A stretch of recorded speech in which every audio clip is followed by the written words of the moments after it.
আমি আহিছো আকৌ বিজনী লৈ এটা নতুন ব্লগ। আজি আমি মার্কেট কৰিলো সাগৰৰ পানী খুলি আছো নখলে কি বান্ধন দিছে এই খুলটো খুলকেইটা যদি আপুনি কিনিব খোজে আমাৰ পৰা কমেন্ট কৰি জনাব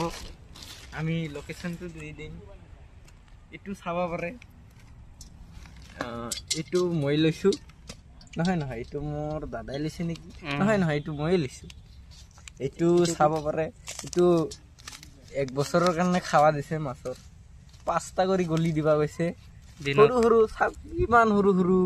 গলি কেটা পাঁচটা দিবা গৈছে আৰু এটা দেখাম এইটো মোৰ এইটো আমাৰ ক্যামেৰামেনৰ দেখাই দেন কেনেকুৱা কোনটা ভাল লাগছে কোনটো ভাল লাগছে কমেন্ট কৰি জনাব এইটো চাব পাৰে এইটো দাদাৰ ক্যামেৰামেনৰ আৰু এজনক লৈ আহিছো আমাৰ গাঁৱৰে বিয়া পাব নাহলে চাই দিম আজিও গাৰ্লফ্ৰেন্ড নাই এই কাৰণে মাৰ্কেট কৰি আৰু জিও পিছতে ঘুৰি আহিলো তো মানে এইটো পেক কৰি লম আকৌ এইটো যাব আমাৰ গাঁৱত